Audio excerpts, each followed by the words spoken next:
I'm Haley, 25 years old, and 2 weeks ago, I almost died alone in my apartment while my entire family was celebrating my twin sister's birthday party, a party I wasn't invited to. When the paramedic asked me for my emergency contacts, I laughed. I don't have any. But then he looked at me strangely and said, "Ma'am, your sister is the one who called this in, and she told us something very different." That sentence changed everything, because what Harper told them wasn't just different. It was a lie designed to make sure I'd never wake up to tell my side. Before I take you back to where this all began, please take a moment to like and subscribe, but only if this story truly resonates with you. And drop a comment. Where are you watching from, and what time is it there? Now, let me bring you back 4 weeks earlier, the day my grandmother collapsed. The call came at 2:47 p.m. on a Tuesday. I was shelving books in the children's section at Millbrook Public Library when my phone buzzed. Unknown number. I almost ignored it. "Miss Parsons, this is Mercy General Hospital. Your grandmother, Eleanor Whitmore, was brought in by ambulance. She's had a stroke." The floor tilted beneath me. I don't remember grabbing my coat. I don't remember driving. I just remember running through those sterile white hallways until I found her room. Grandma looked so small in that hospital bed. Tubes everywhere, monitors beeping. Her silver hair spread across the pillow like a halo she'd earned after 78 years of kindness. I pulled a chair close and took her hand. It was cold. I held it anyway. She was the only one who ever held mine. Every Sunday for the past 6 years, I'd driven 40 minutes to her house. We'd make lemon cookies. She'd tell me stories about Grandpa. She'd ask if I was eating enough, sleeping enough, living enough. "You remind me of him," she always said. "You love quietly, Haley, but you love deeply. Don't let anyone tell you that's weakness." My mother never visited. Too busy. Harper never visited. Too important. But I came. Every single week. The doctor appeared in the doorway, young, tired, clipboard in hand. "She's stable for now," he said. "But she's in a coma. We don't know when, or if, she'll wake up." I nodded. Couldn't speak. "Is there family we should contact?" "I'll call them." I sat there alone for 30 minutes before anyone else arrived. 30 minutes of holding her hand, whispering that I was here, that she wasn't alone. I didn't know then that I'd be the one who ended up alone. The click of heels announced my mother before I saw her. Victoria Parsons swept into the room like she owned it. Designer bag. Perfect blowout. Face arranged in what she probably practiced as concerned daughter. Harper trailed behind her, phone in hand, already texting someone. My twin sister. Same face, same birthday, completely different life. Dad followed last. Greg Parsons, quiet as always. He glanced at me, then looked away. "How long have you been here?" Mom didn't hug me. Didn't ask if I was okay. "About 30 minutes. She walked past me to Grandma's bedside, studied the monitors like she understood them. "Has the doctor said anything about her prognosis?" "She's in a coma. They don't know when she'll wake up." Harper finally looked up from her phone. "Oh, you're here? I thought you'd be too sick to come." The words landed like a slap. Delivered with a sweet smile, of course. Harper's specialty. "I'm fine. Are you, though?" She tilted her head. "You look tired, pale. You should take better care of yourself." Mom cut in before I could respond. "Haley, go get us coffee. We need to talk to the doctor privately." I stood there for a moment, waiting for Dad to say something. He didn't, so I left. But I didn't go far. I stopped just outside the door, pretending to check my phone. Through the gap, I heard Mom's voice, low, urgent. "Has she said anything? About her will?" My blood went cold. Grandma was lying there, possibly dying, and Mom's first concern was money. I walked to the vending machine on shaking legs. I didn't know then, but that question would cost them everything. My apartment that night felt smaller than usual.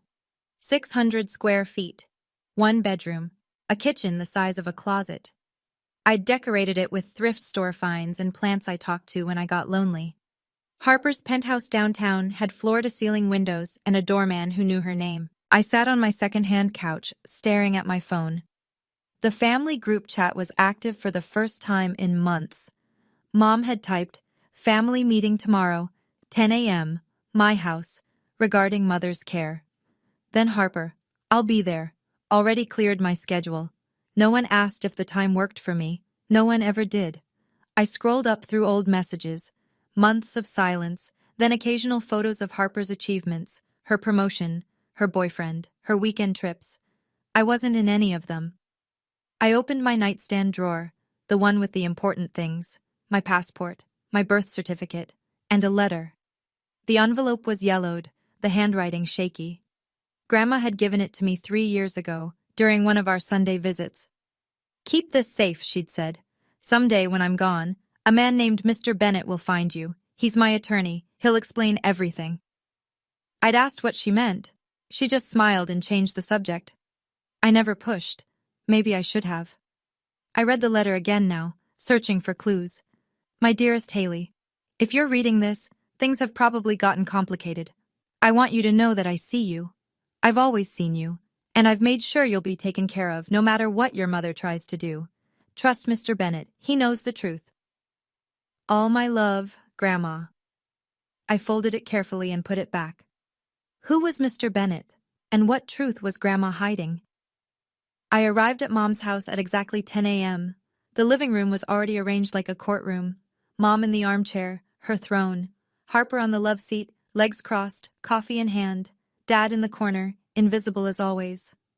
I took the only empty seat, a wooden dining chair someone had dragged in. Uncomfortable, probably intentional. "Now that we're all here," Mom began, "we need to discuss Mother's care. The hospital is asking about medical proxy." "I can do it," I said.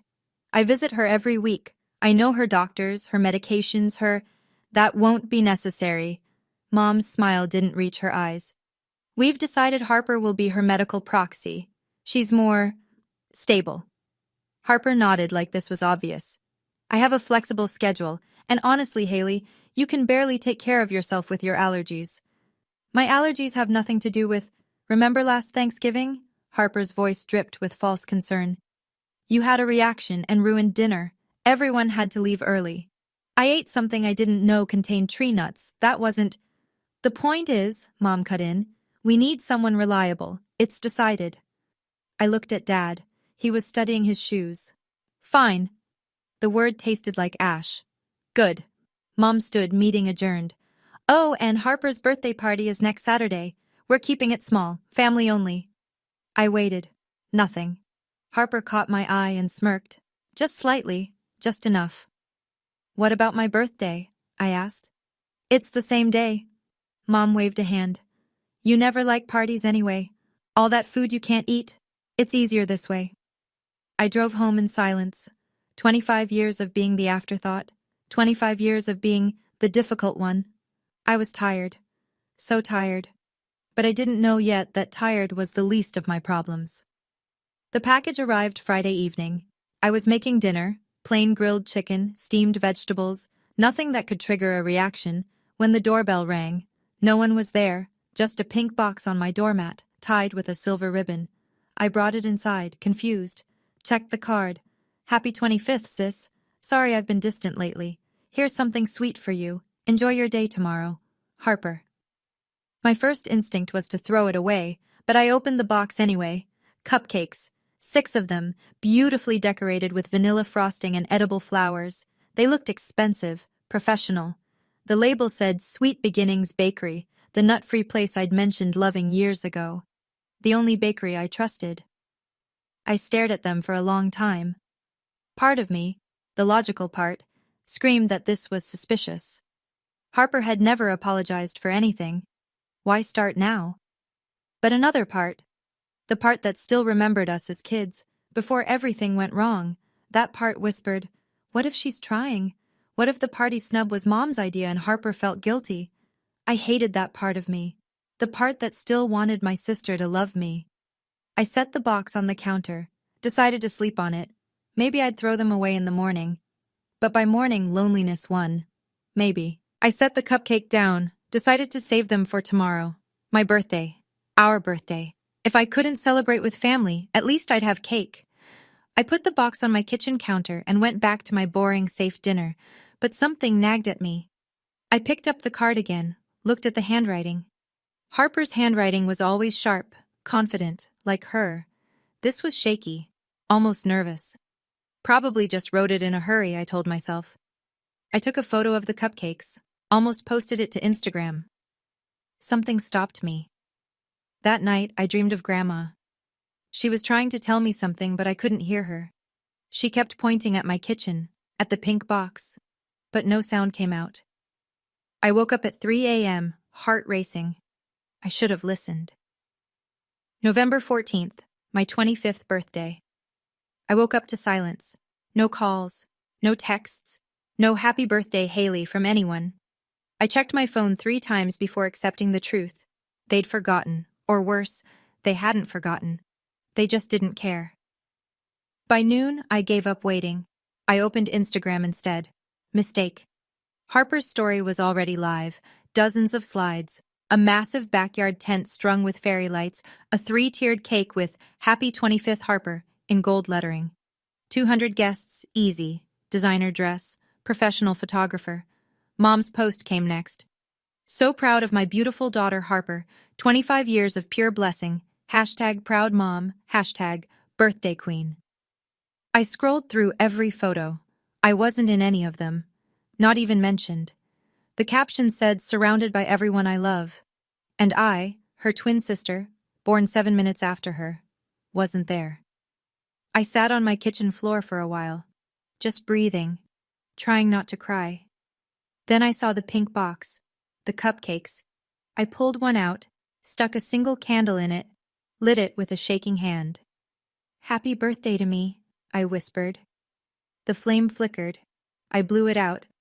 No one clapped. No one sang. No one knew. I peeled back the wrapper, took a bite, vanilla, sweet, a hint of something nutty underneath. I stopped chewing. Nutty? I looked at the cupcake. Really looked. The frosting was slightly grainy. The texture was wrong. My throat started to itch. No, no, no, no. I spit out what I could, but it was too late. The familiar tightness was already spreading. My lips tingled. My tongue swelled. Almond flour. The cupcakes were made with almond flour. 10 minutes later, I couldn't breathe. I crawled to my purse. EpiPen. I needed my EpiPen. My hands tore through the bag. Wallet, keys, chapstick, old receipts, empty case. I'd forgotten to refill my prescription. Again. The room was spinning now, my airway closing like a fist. Each breath a battle I was losing. Phone. Where was my phone? I found it on the counter, knocked it to the floor, grabbed it. 3 numbers. That's all I had to dial. 911, what's your emergency? Allergic reaction, my voice was a rasp. Anaphylaxis, can't breathe.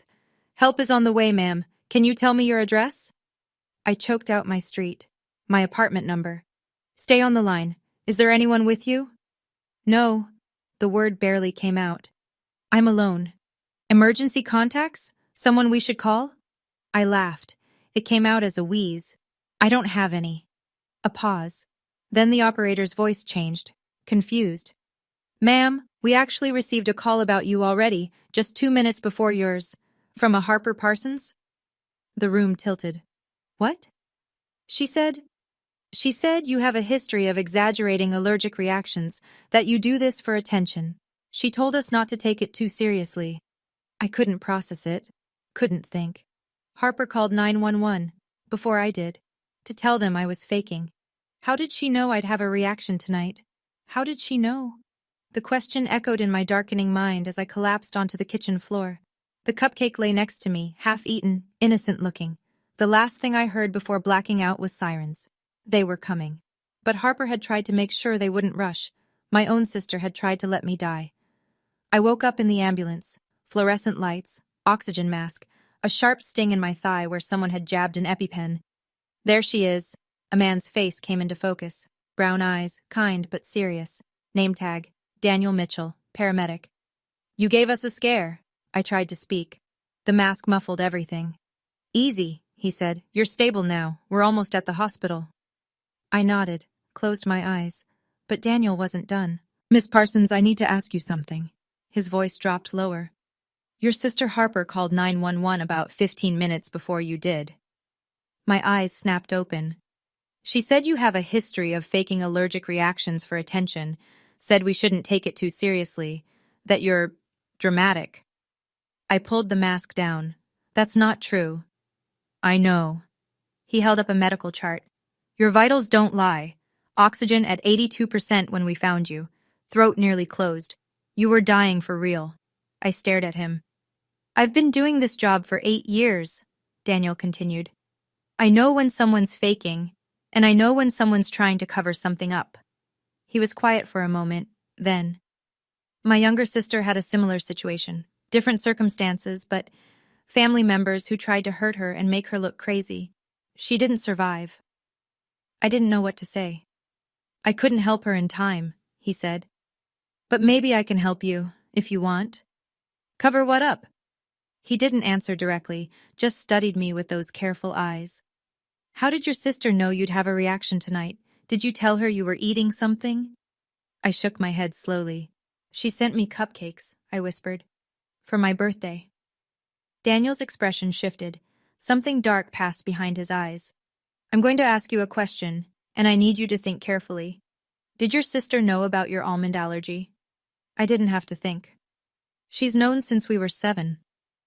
Daniel said nothing, but his silence said everything. The hospital room was quiet. Too quiet. The kind of silence that presses against your ears and reminds you how alone you really are. I'd been here for 6 hours. No visitors, no calls. My family was probably still at Harper's party, toasting to her health, her success, her everything. Meanwhile, I'd almost died on my kitchen floor. My phone buzzed. Unknown number. I almost ignored it, like I almost ignored the hospital's call about Grandma. Something told me to answer this time. Miss Haley Parsons? A man's voice, professional, measured. Yes? My name is Richard Bennett. I'm your grandmother's attorney. I sat up too fast, winced at the IV tugging my arm. Mr. Bennett? From Grandma's letter? A pause. She told you about me? She gave me a letter 3 years ago, said you'd find me when the time came. The time has come. His voice was gentle but urgent. I heard about your hospitalization through a contact at Mercy General. Your grandmother is there too, I understand. Miss Parsons, we need to talk. Tonight, if possible. I'm not exactly in a position to go anywhere. I'll come to you. I have something. A document your grandmother prepared before her stroke. She asked me to deliver it personally if anything happened to her. He paused. Or to you. My heart hammered. What kind of document? I'd rather explain in person. May I come by in the morning? I agreed. What else could I do? After hanging up, I pulled Grandma's letter from my purse. I always kept it with me, and read it again. Trust Mr. Bennett. He knows the truth. Tomorrow, I'd finally find out what that truth was. But that night, I lay awake, staring at the ceiling, wondering how my own sister could have done this. And more terrifying, what she might do next. I want to pause here for a moment. If you've ever felt invisible in your own family, if you've ever been the one they forgot to invite, the one they talked about instead of talked to, I see you. This story isn't over. The truth is about to come out in a way Harper never expected. If this is resonating with you, hit that subscribe button, and let me know in the comments. Have you ever discovered a family secret that changed everything? Now, back to what happened next. Harper arrived at 9 a.m. the next morning. She swept into my room with a bouquet of white lilies. Ironic, since those are funeral flowers, and tears already streaming down her face. Oh my God, Haley! She rushed to my bedside, grabbing my hand. I was so worried. When I heard you had another reaction, I called 911 immediately.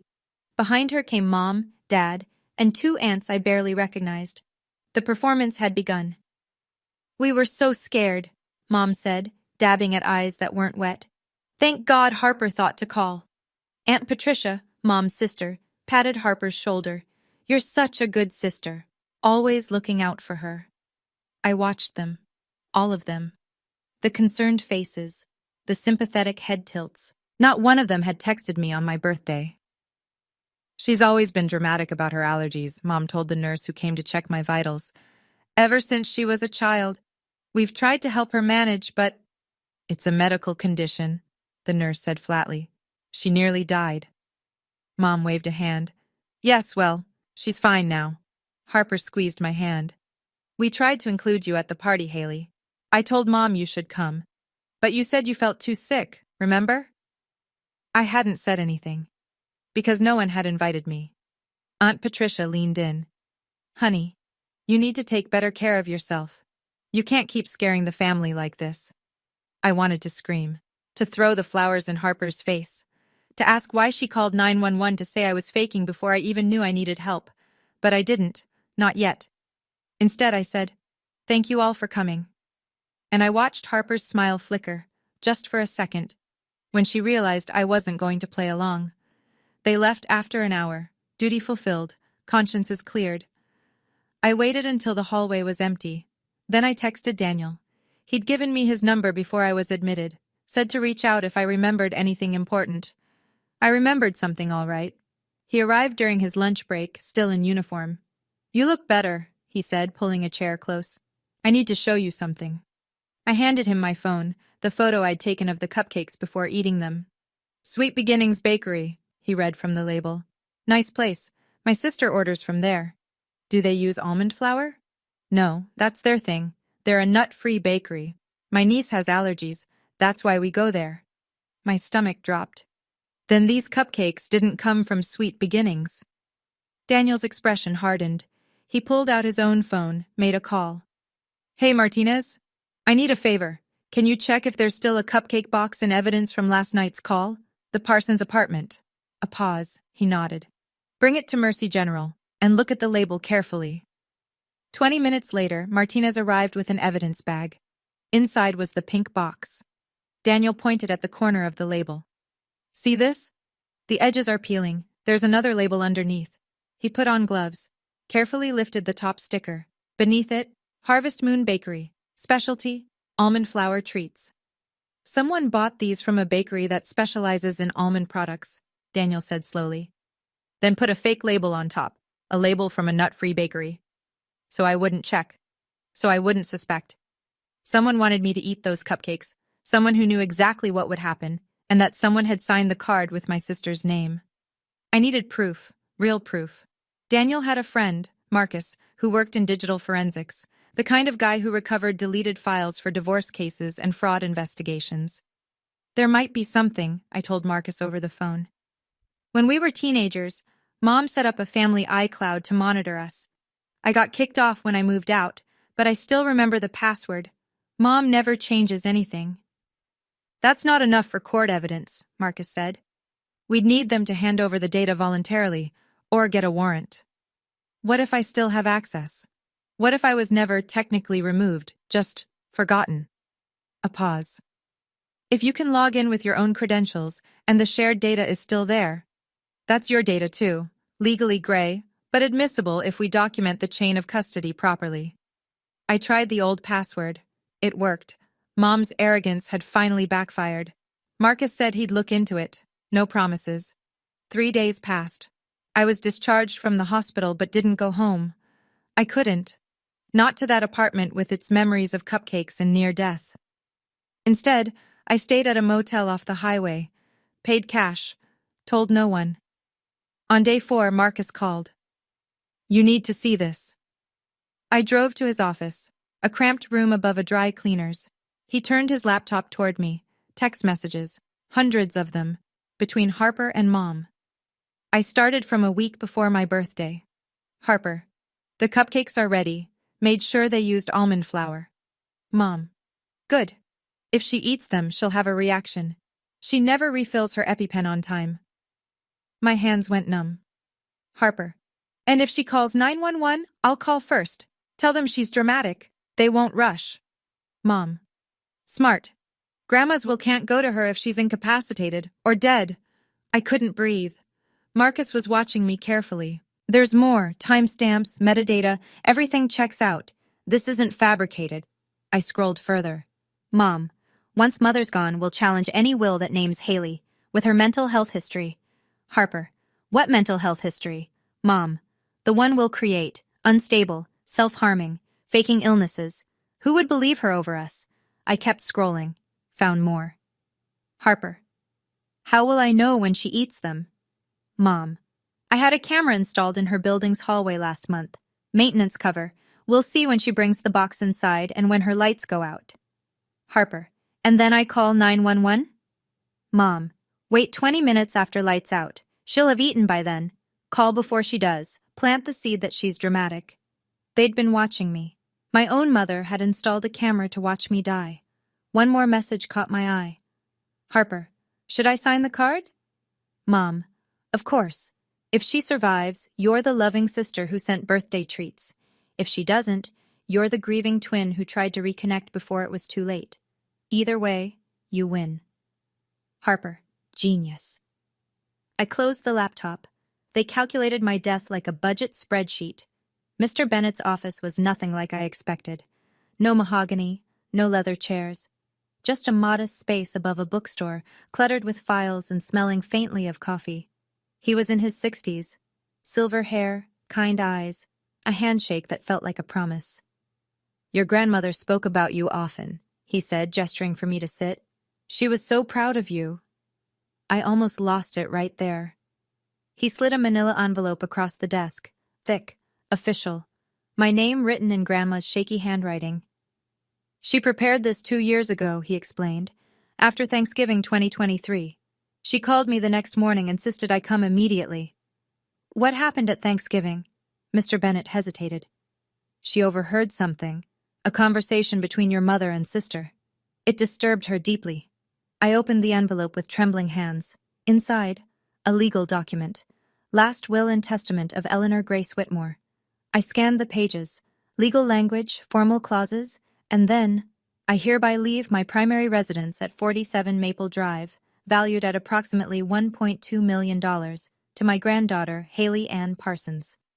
I further leave my savings account, containing approximately $300,000, to Haley Ann Parsons. I looked up. This can't be right. It's right. Mr. Bennett's voice was firm. Your grandmother changed her will after that Thanksgiving. She told me she'd heard your mother say, and I quote, "Once I'm gone, we'll make sure Haley doesn't get a penny. She's weak. She won't fight." My vision blurred with tears. There was a letter tucked behind the will. I recognized Grandma's handwriting. My dearest Haley, I'm sorry I couldn't protect you more, but this is my way of making sure you have a future, no matter what they do. You are loved. Never forget that. She knew. She'd always known. Mr. Bennett refilled his coffee, offered me some. I couldn't hold a cup without shaking. We can handle this quietly, he said. File the will, transfer the assets, let the legal system run its course. You never have to see them again. I thought about it, really thought about it, the quiet option, the safe option. Walk away with Grandma's house and money and pretend my mother and sister didn't try to kill me. But then what? They'd still have their story. Poor dramatic Haley, always exaggerating. They'd tell the aunts, the uncles, the cousins. They'd reshape history until I was the villain. And worse, they'd never answer for it. No, I said. Mr. Bennett raised an eyebrow. They need to answer for what they did. Not just to me, to everyone they lied to. He studied me for a long moment, then nodded slowly. What do you have in mind? A family meeting. At the hospital. In Grandma's room. She's still in a coma. Not exactly. I pulled out my phone, showed him the text from Grandma's neurologist that morning. Dr. Patel says her brain activity has increased significantly over the past 3 days. She's responding to voices, squeezing hands when asked. He thinks she might be in what they call a minimally conscious state, aware but unable to respond fully. That's remarkable progress. He said strong emotional stimulation sometimes helps patients emerge, family gatherings, familiar voices. I met his eyes. I want her to hear the truth, even if she can't respond. And if there's any chance she wakes up during this, I want her to see who her real family is. I leaned forward. I want her to know the truth was told, even if she can't respond. And I want everyone to witness it. Mr. Bennett considered this. It would need to be handled carefully. Legally, medically. Can you arrange it? I can. That evening I called Harper. There's a family meeting at the hospital tomorrow, I said. Mr. Bennett will be there. It's about Grandma's will. Silence on the line. 1 second, 2, then. Fine, I'll be there.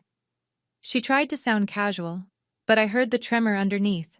She didn't know what I had. She didn't know what was coming. Good. Grandma's hospital room had never felt so small. 12 people crammed inside, 3 aunts, 2 uncles, 5 cousins. Dad in the corner, silent as always.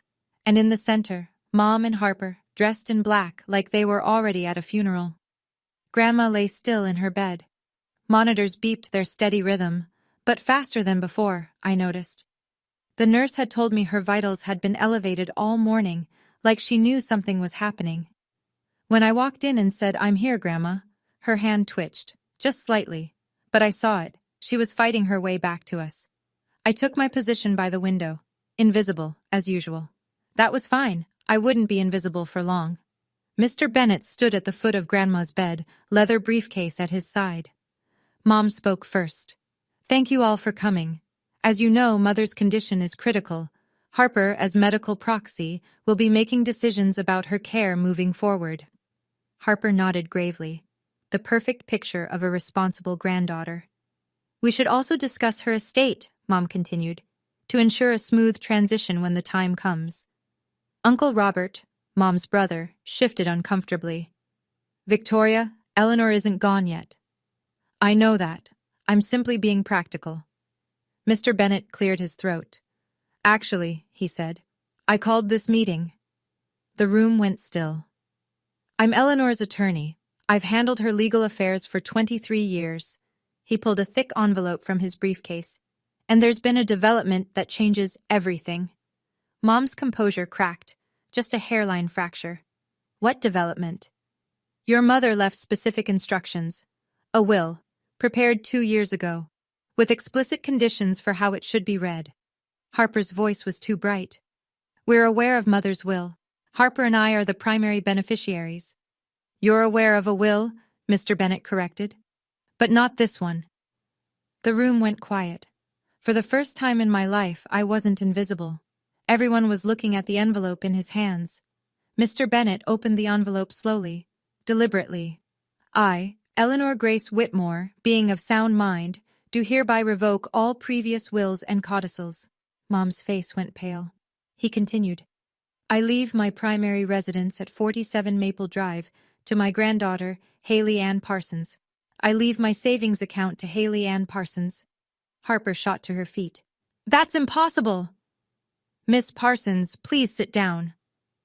"This is fraud." Harper's voice cracked. "Haley manipulated her. Grandma would never—" "The will was signed and notarized 2 years ago." Mr. Bennett's tone didn't waver. "It has been authenticated by 2 independent experts. It is legally binding." I glanced at Dad. He was staring at the will, face pale. "You knew," he whispered. "Not to me, to Mom."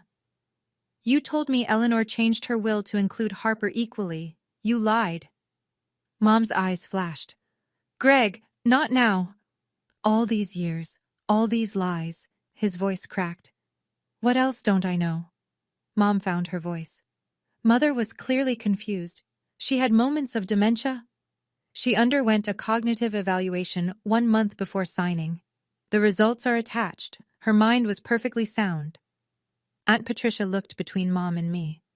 "Victoria, did you know about this?" "Of course not. This is obviously some kind of mistake." Cousin James spoke up. "Wait, why would Grandma leave everything to Haley? I thought Victoria and Harper were handling her affairs." "An excellent question." Mr. Bennett pulled out a second document. "Your grandmother included a letter explaining her decision. She asked that it be read aloud to the family." "No," Mom's voice was sharp. "That won't be necessary." "I'm afraid it is." Mr. Bennett looked at me. "Miss Parsons, your grandmother wanted you to decide." Every eye in the room turned to me. I stood by the window, hands steady for the first time in days. "Read it," I said. Harper looked at Mom. Something passed between them. Panic, desperation, guilt. All 3, maybe. Mom's composure cracked completely. "Mr. Bennett, I really must insist." "The letter, please," I said again. And the room fell silent. Mr. Bennett unfolded Grandma's letter. The paper trembled slightly in his hands. Thanksgiving 2023, he began reading.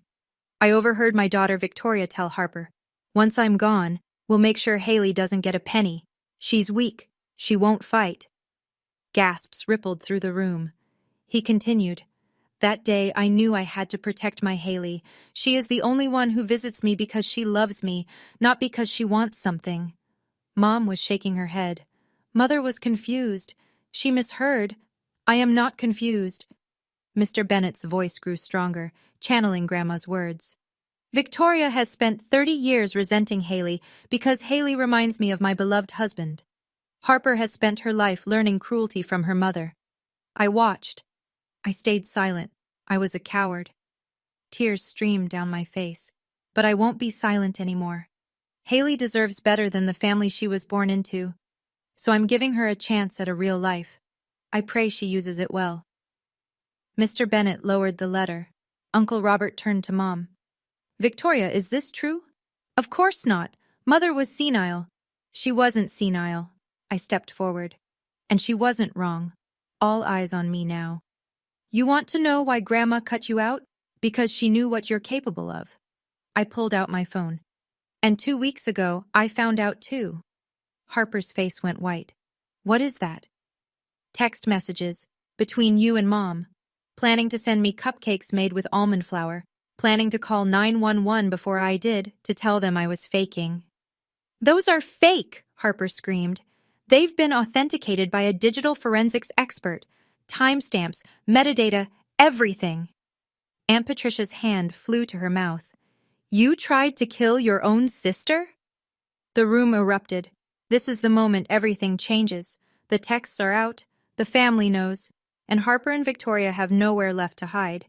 If you're still with me, if this story has you on the edge of your seat, drop a comment and tell me, do you think they deserve what's coming? And don't forget to hit that like button so more people can see this. Now, let's see how the family reacts. I read the texts out loud. Every word. "The cupcakes are ready. Made sure they used almond flour. If she eats them, she'll have a reaction. She never refills her EpiPen on time. And if she calls 911, I'll call first. Tell them she's dramatic. They won't rush." The room was chaos. Cousins whispering, aunts crying. Uncle Robert had his hand over his mouth like he might be sick. Harper tried one last time. "Those messages are fake. She edited them." I stayed calm. "The messages are backed up on the family iCloud. Mr. Bennett has verified them with a certified forensics expert. The timestamps match. The metadata is intact. The chain of custody is documented." "She's lying." "I'm not asking you to believe me." I looked around the room, at every shocked face. "I'm asking you to believe the evidence." Mom hadn't moved. Hadn't spoken since the texts were read. Her perfectly styled hair seemed wrong now, obscene against the context of what she'd done. Aunt Patricia walked toward me. She took my hands in hers. "Haley," she whispered, "I'm so sorry. I believed them. For years, I believed everything they said about you." I nodded, couldn't speak. Uncle Robert crossed the room to stand beside me. "I defended you for 20 years, Victoria. I told everyone Haley was exaggerating. I believed you." Mom finally looked up. "Robert, please." "Enough."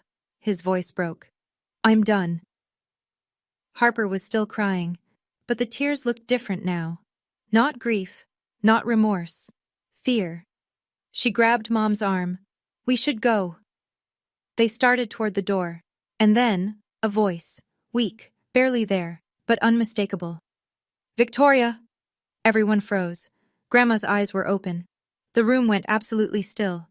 Grandma's monitors beeped faster. A nurse rushed in, checked her vitals, then stepped back in shock. "She's awake," the nurse breathed. "She's actually awake."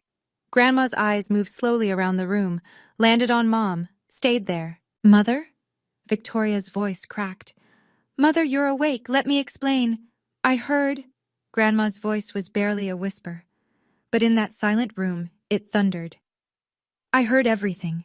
Mom stepped closer. "You don't understand. Haley has been manipulating you for years. She's not who you think." "Stop." One word.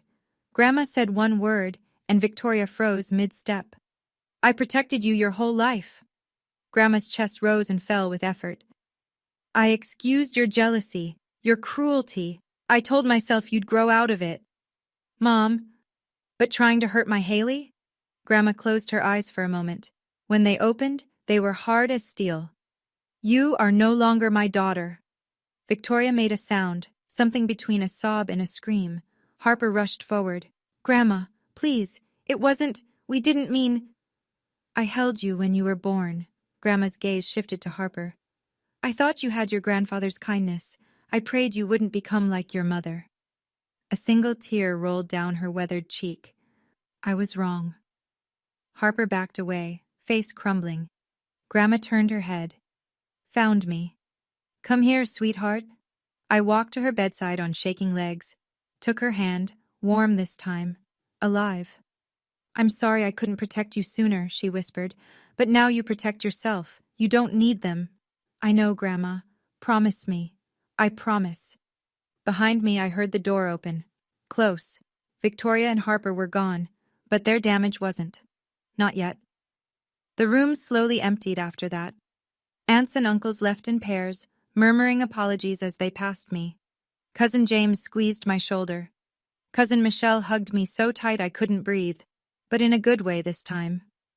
Dad lingered by the door. Haley. His voice was small, defeated. I'm sorry. I looked at him. Really looked. For the first time in years. The man who never defended me, never spoke up, never once chose me over his wife's cruelty. I know you are. I should have. Yes, you should have. I didn't say it with anger, just truth. But you didn't. He nodded. Couldn't meet my eyes. I'm filing for divorce, he said quietly. Whatever she did, whatever they did, I can't. He trailed off. That's between you and her. He left without another word. The nurse came back to check on Grandma, said she needed rest. The excitement had been too much. I sat beside her bed, holding her hand, watching her drift back to sleep. But this sleep was different. Healing, not hiding. She'll need rehabilitation, the doctor told me later. Speech therapy, physical therapy. It'll be a long road. I'll be here. I can see that. He smiled, the first genuine kindness I'd felt from a stranger in weeks. She's lucky to have you. Lucky. Funny word. I didn't feel lucky. I felt hollowed out, exhausted, like I'd climbed a mountain only to find another one waiting. But also, and this was new, I felt free. No more pretending, no more smiling through cruelty, no more hoping they'd love me if I just tried harder. They'd shown me exactly who they were, and for the first time in my life, I believed them. 2 weeks later, the consequences arrived. Detective Maria Santos from the Millbrook Police Department called me on a Tuesday. Miss Parsons, based on the evidence you provided, the text messages, the forensics report, the medical records, we're pressing charges against Harper Parsons for reckless endangerment with intent to cause bodily harm. I gripped my phone tighter. And my mother? Victoria Parsons is being charged as an accessory. She helped plan the attack and tried to interfere with emergency response. Attack. That's what it was. An attack by my own family. What happens now? They'll be arraigned next week. Given the evidence, the DA is confident we'll get convictions. Harper's looking at 1 to 5 years. Your mother, similar charges. I thanked her, hung up, sat in silence for a long time. The news spread fast. Harper's company, a prestigious marketing firm downtown, saw the story on the local news. She was terminated within 48 hours. The official reason was conduct unbecoming of a company representative. The real reason was nobody wanted a murderer in training managing their brand. Victoria's country club friends stopped calling. The charity boards she sat on quietly removed her name. Invitations dried up. Lunch dates were canceled with vague excuses. And Dad, quiet, passive Dad, filed for divorce. He moved into a hotel, then an apartment. Then slowly he started calling me. I don't expect forgiveness, he said during one call. I know I failed you. You did. I just want you to know. I see it now. What they did. What I let them do. Seeing isn't the same as stopping. No, his voice cracked. It isn't. I didn't say I forgave him. I wasn't sure I ever would. But I didn't hang up either.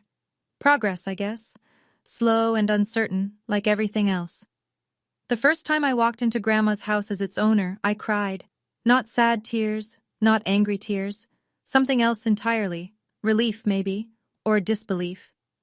The house at 47 Maple Drive was a Victorian revival, white siding, blue shutters, a wraparound porch where Grandma used to drink sweet tea and watch the sunset. I'd spent every summer here as a kid, back when Mom tolerated me, before Harper became her golden child and I became the ghost. I walked through each room slowly.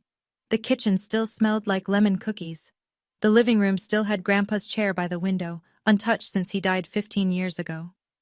Upstairs in Grandma's bedroom, I found a shoebox in the closet. Inside, every drawing I'd ever made her, every poem I'd written, every birthday card since I was 5. She'd kept everything. I sat on her bed and sobbed until I couldn't breathe.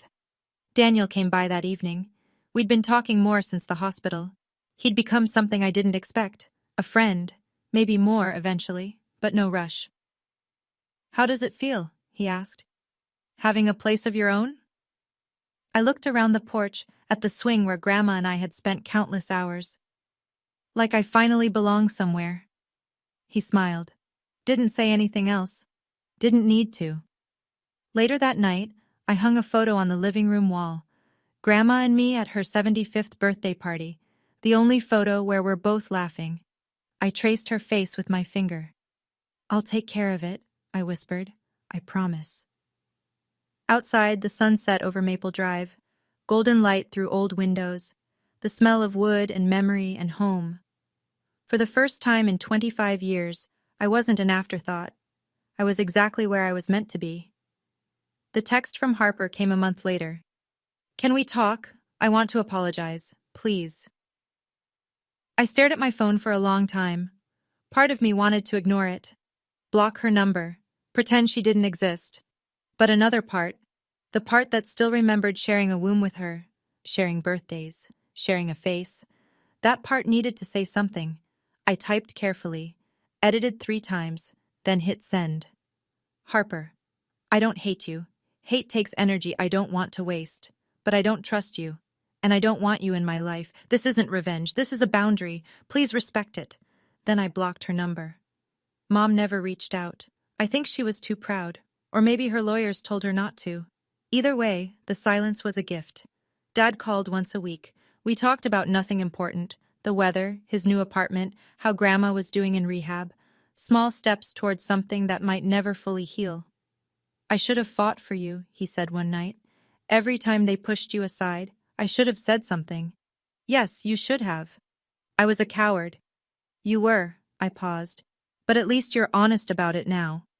Grandma was making progress. Her speech was coming back, along with her stubbornness. She'd be in the rehabilitation center for a few more months, but the doctors were optimistic. "You're stronger than they ever gave you credit for," she told me during my last visit. "I always knew. I learned it from you." She squeezed my hand. "I'm proud of you, Haley. Not for getting the house, not for the money, for standing up. For setting boundaries." "Yes," she smiled. "That's the hardest thing of all." I was finally learning how. I'm sitting on the porch of Grandma's house, my house now, watching the sun go down. It's been 3 months since my birthday. 3 months since I almost died alone on my kitchen floor. 3 months since I discovered what my family was truly capable of. Harper's trial is next month. Mom's is the week after. I'll have to testify. I'm not looking forward to it, but I'm not afraid either. My birthday is coming up again. 26 this year. I'm throwing a party. A small one. Daniel will be there. A few friends from the library. Aunt Patricia and Uncle Robert, who've become surprisingly supportive. And of course, Grandma, she insists on coming, Walker and all. "You can't keep me away," she said. "I missed too many of your birthdays already." It won't be 200 people. There won't be professional photographers or a 3-tiered cake, but everyone who comes will actually want to be there. That's the difference. My phone buzzes. Daniel's name on the screen. "Hey, I know it's early, but want to grab dinner sometime? As friends. Or more. Whatever you're comfortable with." I smile. For the first time in a long time, it doesn't hurt. I type back. "Dinner sounds perfect." Then I set down my phone and watched the last light fade over Maple Drive. Here's what I learned. Family isn't just blood. It's who shows up when you're dying on your kitchen floor. It's who fights for you when you can't fight for yourself. And sometimes, the best revenge isn't revenge at all. It's building a life so good, they become irrelevant. I'm not invisible anymore. I'm not the afterthought, the difficult one, the ghost. I'm Haley, and I'm finally home. A few things I learned from this journey, and I hope you take them with you. 1. Your needs are not drama. Your allergies are not inconvenience. Anyone who makes you feel small for protecting yourself isn't protecting you. 2. The people who love you don't forget your birthday. They don't need an invitation to show up. 3. Sometimes the quietest person in the room has the loudest truth. You don't need to scream to be heard. You just need evidence and the courage to speak. If this story moved you, I'd love to hear your thoughts in the comments. Have you ever had to set boundaries with toxic family? Have you ever discovered who your real people are? And if you're new here, hit subscribe. I post stories like this every week. There's another one waiting for you in the description below. Thank you for being here. Thank you for listening. See you next time.